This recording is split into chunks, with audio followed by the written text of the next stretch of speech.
একদিন বনে একটি ভরত পাখি মধুর সুরে গান করছিল। ওই বনের পথ ধরে একটি কেঁচো ভর্তি বাক্স নিয়ে এক কৃষক যাচ্ছিল। পাখির গান শুনে কৃষক যখন দাঁড়িয়ে পড়ল, ভরত পাখি তাকে জিজ্ঞেস করল, তোমার ওই বাক্সে কি আছে এবং তুমি কোথায় যাচ্ছ? চাষিটি বলল যে সে বাক্সের কেঁচো বাজারে বিক্রি করে কিছু পালক কিনবে। ভরত পাখি বলল, আমার কাছে অনেক পালক আছে, আমি তার থেকে কয়েকটি তোমাকে দেব। তুমি আমাকে ওই কেঁচোগুলো দিয়ে দাও, তাহলে আমাকে আর কষ্ট করে খাবার খোঁজ করতে হবে না। কৃষকটি কেঁচোগুলো ভরত পাখিকে দিয়ে দিল এবং ভরত পাখিটি কেঁচোর বদলে তার ডানা থেকে কয়েকটি পালক দিল। পরের দিনও চাষির সঙ্গে দেখা হলো এবং কেঁচো ও পালক দেওয়া নেওয়া হলো। তার পরের দিনও লেনদেন চলল। তার কিছুদিন পর দেখা গেল যে ভরত পাখির সমস্ত পালক কৃষকটি নিয়ে নিয়েছে। পালকের অভাবে ভরত পাখিটি দেখতে কদাকার হয়ে গেল। সে উড়তেও পারে না, তার এমন সামর্থ্য নেই যে কেঁচো খুঁজে এনে খায়। এই অবস্থায় পাখিটি গান করতে ভুলে গেল এবং কিছুদিনের মধ্যেই মারা গেল। ভরত পাখিটি খুব সহজেই খাবার অর্জন করতে চেয়েছিল, কিন্তু এই সহজ পথটি শেষ পর্যন্ত কঠিন অবস্থার মধ্যে নিয়ে গেল। অনেক সময় আমরাও সফলতা পাওয়ার জন্য সহজ পথের সন্ধান করি, কিন্তু অবশেষে পথটি কঠিন হয়ে দাঁড়ায়। আসল কথাটা হলো, সফলতা কিন্তু সহজে আসে না। যার লক্ষ্য যত বড়, তার পথ ততই কঠিন, ততই কাঁটা বিছানো। সফলতার কোনো শর্টকাট রাস্তা নেই। আজকে আলোচনা করব কিভাবে মানুষ সাধারণ অবস্থা থেকে উন্নতির চূড়ায় উঠতে পারে, কোন রাস্তায় গেলে সফলতা আপনিও অর্জন করতে পারবেন। অনেকে ধরে নেয় আমি বোধহয় সফল হওয়ার যোগ্যই নই, কিন্তু বাস্তব সত্য হলো প্রত্যেক মানুষের মধ্যেই সাফল্য লাভের উপযুক্ত গুণাবলী রয়েছে। কোনো না কোনো দিকে বিকাশ লাভের জন্য প্রতিটি মানুষের মধ্যেই বিশেষ ক্ষমতা এবং প্রতিভা থাকে। এখন প্রশ্ন হলো, সেই প্রতিভাকে জাগিয়ে তোলার জন্য কে কতটা সচেষ্ট হচ্ছে। সমস্যা হলো, আমরা নিজেদেরকে খুব সামান্য লোক ভাবি আর মনে করি আমাদের মধ্যে সফলতা পাওয়ার ক্ষমতাই নেই। ধরুন, আপনার বাড়ির উঠানে 10 কেজি সোনা পোতা আছে, অথচ এই বিষয়ে আপনি কিচ্ছু জানেন না। সুতরাং ওটা পাওয়ার ইচ্ছাও আপনার মধ্যে জাগবে না। কিন্তু একদিন আপনি পূর্বপুরুষের পুরনো কাগজপত্র গোছাতে গিয়ে একটা চিরকুট পেলেন, তাতে এই গুপ্তধনের কথাও লেখা আছে। তখন আপনি কি করবেন? চুপ করে বসে থাকবেন? কখনোই না। আপনি পূর্ণ উদ্যমে নেমে পড়বেন উঠোন খুঁড়তে। আমাদের সবার মধ্যেও এই গুপ্তধন আছে। এই গুপ্তধন বা গুণাবলীর যথাযথ ব্যবহার করা প্রয়োজন। ভাবুন, সাফল্য লাভের সমস্ত গুণাবলী আপনার মধ্যেও আছে। আত্মবিশ্বাসের সঙ্গে কেবল এগিয়ে যেতে হবে। আমাদের মধ্যে অনেকেরই একটি সমস্যা আছে, তা হলো মনের মধ্যে নন্দলাল বাস করছে। দ্বিজেন্দ্রলাল রায়ের লেখা নন্দলাল কবিতাটা আশা করি সবারই জানা। তাও নন্দলাল কেমন ছিল, কবিতাটা একটু পড়ে দেখা যাক। নন্দ বাড়ির হতো না বাহির, কোথা কি ঘটে কি জানি, চড়িত না গাড়ি কি জানি কখন, উল্টায় গাড়িখানি। নৌকা ফিশন ডুবিছে ভীষণ, রেলে কলিশন হয়, হাটিতে সর্প কুকুর আর গাড়ি চাপা পড়া ভয়। তাই শুয়ে শুয়ে কষ্টে বাঁচিয়ে রহিল নন্দলাল। সকলে বলিল, ভেলারে নন্দ, বেঁচে থাক চিরকাল। নন্দলাল কেবল শুয়ে কাটাতো, মরার ভয়ে বাইরে বেরোনোর ঝুঁকিই নিত না। আমাদের মধ্যে অনেকেই কোনো ঝুঁকি নিতে চায় না, কিন্তু মনে রাখবেন, জীবনটা মৃত্যুর জন্য ঝুঁকি। আশা থাকলেই ঝুঁকি থাকে হতাশার, চেষ্টা করতে গেলে ঝুঁকি থাকে ব্যর্থ হওয়ার। আপনার মনে হতে পারে ঝুঁকি নিলে ক্ষতি হবে, কিন্তু আসলে ঝুঁকি না নিলে বেশি ক্ষতি হয়। জীবনে কিছু পাওয়ার সম্ভাবনা নষ্ট হয়ে যায়। তাই মনের মধ্যে যে নন্দলাল বাস করছে, তাকে আজ থেকে মেরে ফেলুন। সাফল্যের জন্য বিচার বিবেচনাপূর্ণ ঝুঁকি নিন। ঝুঁকি নেওয়ার মানে বোকার মতো জুয়ারবাজি ধরা নয়।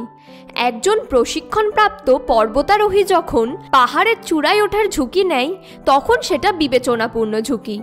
আর কোনো অনভিজ্ঞ ব্যক্তি যদি পাহাড়ে ওঠার ঝুঁকি নেয়, তাহলে তা দায়িত্বজ্ঞানহীন ঝুঁকি হয়ে যায়।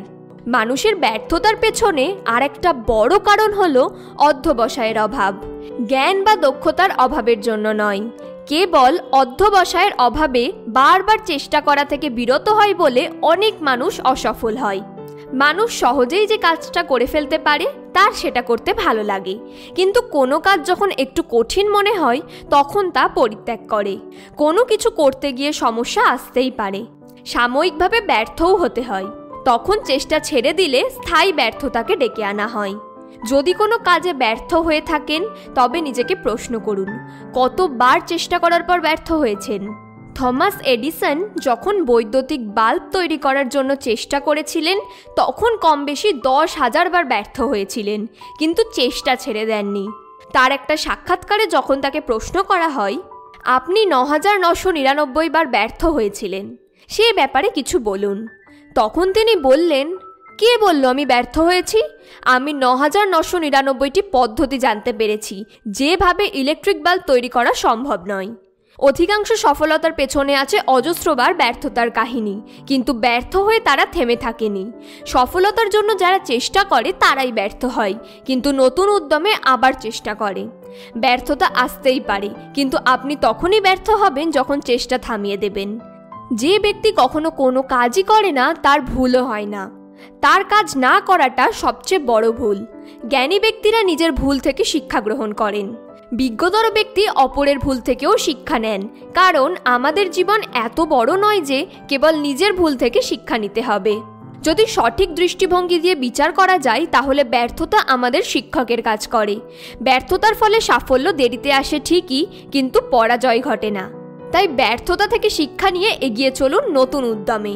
মনে রাখবেন, থেমে গেলে আপনি পরাজয়ের কাছে মাথা ঝোঁকালেন, আর চলতে থাকলে সফলতা আপনার কাছে মাথা ঝোঁকাবে। অদৃষ্টবাদী মনোভাবের লোকেরা সাফল্য এবং ব্যর্থতার জন্য দায়ী করে নিজের ভাগ্যকে। তারা ঘটনা ঘটার জন্য অপেক্ষা করে, কিন্তু নিজেরা কোনো কিছুই ঘটাতে চায় না। তারা দৃঢ় সংকল্প হয়ে সম্পূর্ণ মনোযোগ দিয়ে কাজ করে না, তাই ব্যর্থ হয়। আর ব্যর্থ হলে বলে তারা ভাগ্যহীন। যারা আত্মনির্ভরশীল, ভাগ্য তাদেরই সাহায্য করে।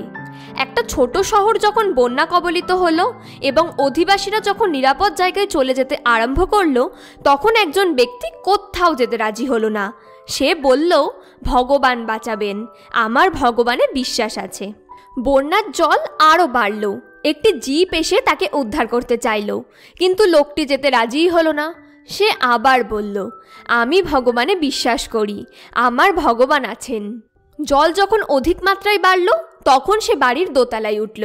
একটি নৌকা এসে তাকে সাহায্য করতে চাইল, কিন্তু সে একই কথা বলল, ভগবান আছেন আমাকে বাঁচানোর জন্য। জল যখন আরও বাড়ল, লোকটি ছাদে উঠে পড়ল। তখন একটি হেলিকপ্টার এসে প্রস্তাব দিল তার সঙ্গে নিরাপদ জায়গায় চলে যাওয়ার জন্য। কিন্তু কে কার কথা শোনে? সে দৃঢ়তার সঙ্গে বলল, আমার ঈশ্বরের ওপর খুব বিশ্বাস আছে, আমার বিপদ হবে না। জল যখন প্রচণ্ড হারে বাড়তে লাগলো, সে জলের স্রোতে ভেসে গিয়ে মারা গেল। তারপর তার আত্মা ঈশ্বরের কাছে পৌঁছানোর পর সে হাত জোর করে কাতর স্বরে ঈশ্বরকে জিজ্ঞেস করল, তোমার ওপর আমি সম্পূর্ণ বিশ্বাস করেছিলাম, কিন্তু তুমি আমার প্রার্থনা অগ্রাহ্য করে আমায় ডুবে মরতে দিলে কেন?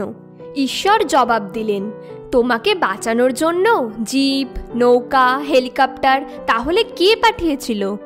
মহাজ্ঞানী আচার্য চাণক্য বলছেন, উদ্যোগ অর্থাৎ পুরুষার্থ করা ব্যক্তি কখনো দরিদ্র হতে পারে না।